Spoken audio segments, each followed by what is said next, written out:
Bismillahirrahmanirrahim. I welcome you to the series History, Science and Faith in Islam. It is designed to foster a renewal of faith based on knowledge. This session is on the movement of the seat of the Khilafat from Cairo to Istanbul in 1517. The Battle of Chaldiran in 1514 changed the balance of power in West Asia in favor of the Ottomans. Thereafter, the Safavids were contained within Persia, while the Ottomans held sway in the eastern Mediterranean. Salim I did not press his advantage after the battle and pursue Shah Ismail. The harsh winter in Azerbaijan and the mountains of eastern Anatolia presented serious problems, and there was unrest in his army. After briefly camping in Tabriz, Salim I withdrew. Soon thereafter, Shah Ismail returned to the city and reoccupied it. The territories of West Asia lay where the mutual interests of three powerful dynasties, the Ottomans, the Safavids, and the Mamluks, converged. The mutual interactions among these three empires determined the course of further developments in Islamic history. The Mamluks, a Turkish people who had settled in the Nile Delta, came to power around the year 1250, displacing the Ayyubids. Izzeddin Aybak, a Turkish general, was the first of the Mamluk rulers. We have come across his name in connection with his marriage to Shajarat, the first and only Muslim queen of Egypt between 1249 and 1250. The Mamluks were European and Central Asian slaves who were captured by Viking traders in North and Eastern Europe and sold to Muslim merchants in the bazaars around the Caspian Sea. Brought to Muslim courts, they were trained in the military academies, given instruction in Islam, and inducted into the armed services. They proved to be the bravest and the most loyal of soldiers in the service of the sultans. Since the army was the vehicle for advancement, many of the Mamluks rose to the general officer level, married princesses of the courts, and went on to establish their own dynasties. Soon after the Mamluks came to power in Egypt, Baghdad was captured and destroyed by Hulagu Khan, and the Abbasid Khilafat came to an end. The Mongols trampled most of the Abbasid princes to death, but one of them escaped to Cairo. There he was welcomed as the last Qayyim of the Abbasids and installed as the Khalifa in 1261. The Khilafat was the vortex of Islamic social, political, and religious life. Only the Khalifa could bestow legitimacy on a sultan. And the Khalifas were the theoretical custodians of the shrines in Mecca and Medina. The presence of the Khilafat in Cairo after 1261 bestowed enormous prestige on that city and on the Mamluks who ruled from there. A second element in the prestige of the Mamluks was the resistance they offered the Mongols. It was the Mamluks of Egypt, under Sultan Baybars, who brought a halt to the westward advance of the Mongols. Their victory over a combined Mongol crusader force at Ain Jalut in 1261 confirmed their preeminent position as the protectors of Mecca and Medina. Similarly, it was the Mamluks of Delhi who stopped the advance of the Mongols of the river Indus in a series of campaigns lasting 50 years between 1220 and 1270.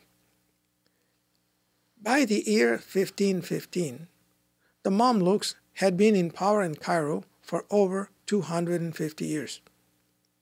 court intrigues and political infighting had sapped their energies, although their political control still extended over all of Egypt, the Sudan, Eritrea, eastern Libya, Arabia, Yemen, and Syria. It was in the northern reaches of the Syrian frontier that the mutual interests of the Ottomans, the Safavids, and the Mamluks overlapped and collided. After the Battle of Chaldiran, Sultan Selim proceeded to consolidate his hold on Kurdish territories. The district of Mosul fell to the Ottomans in 1516. The Ottomans reorganized these territories, bestowing a large degree of autonomy on each district.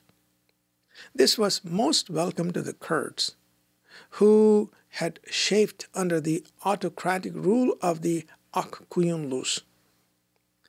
It was about this time that Ottoman conflicts with the Mamluks began.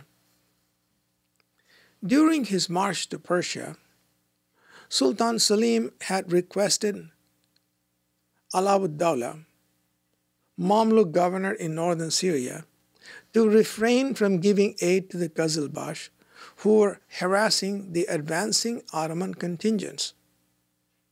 Alauddin gave a polite reply, but continued to provide covert aid to the Safavid Qazilbash.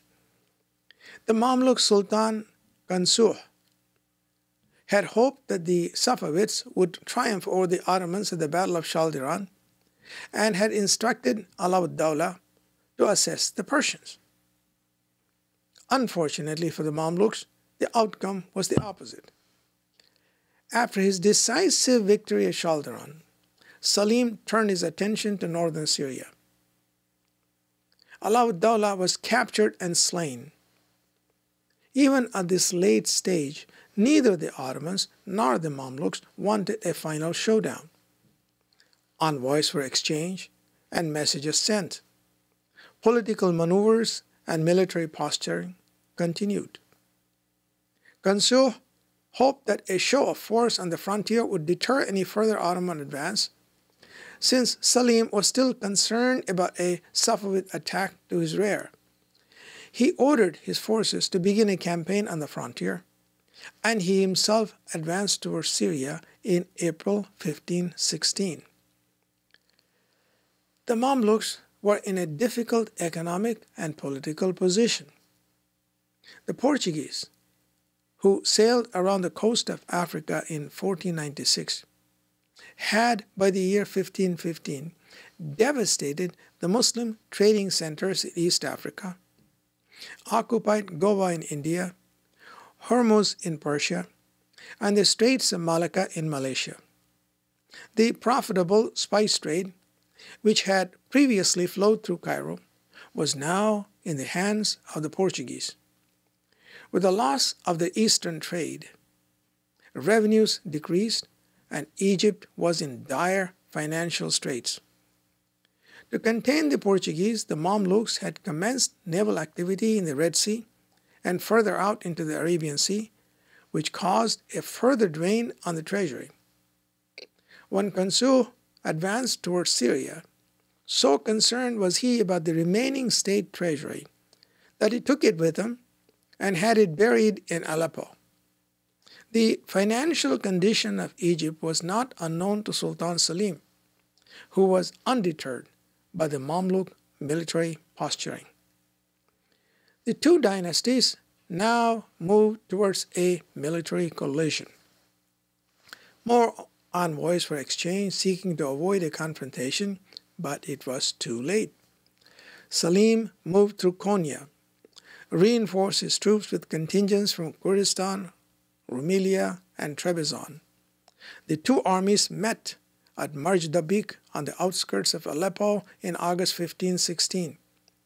Each side had about 60,000 men under arms.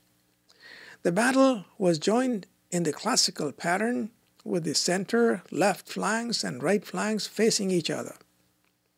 Two important factors gave the advantage to the Ottomans. First, they had total superiority in cannons and artillery. The Mamluks locked up as they were with the technology of the past, considered it unmanly to fight with a gun rather than a sword. Second, the governor of Aleppo, Khair Beg, was in secret collusion with the Ottomans. In the thick of battle, he spread the rumor that Kansu had been slain. The Mamluk lines broke, and the battle ended in total victory for the Ottomans.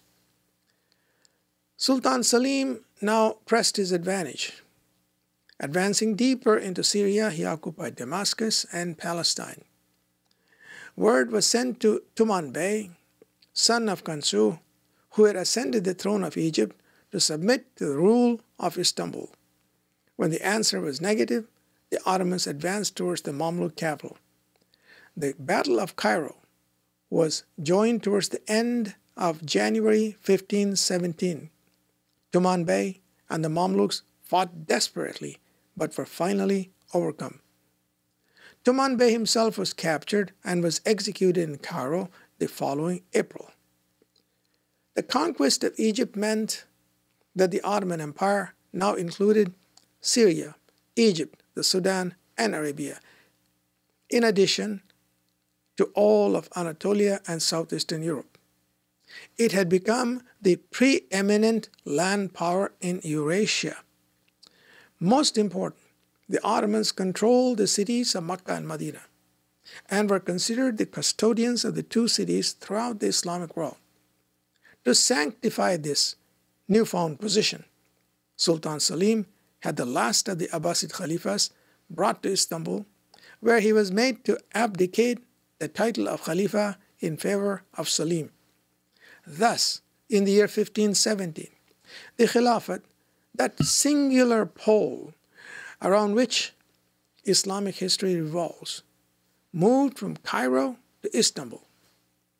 The Turkish Sultan was now the temporal as well as the religious leader of all Sunni Muslims and was duty-bound to assist and protect Muslims around the globe.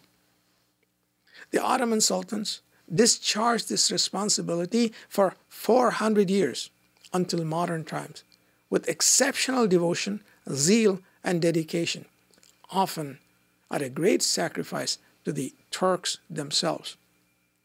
This concludes our session on the movement of the seat of the Khilafat from Cairo to Istanbul in 1517. In the next session, inshallah, we'll cover the origins of the Mughal Empire in India. Assalamu alaikum wa rahmatullahi wa barakatuh.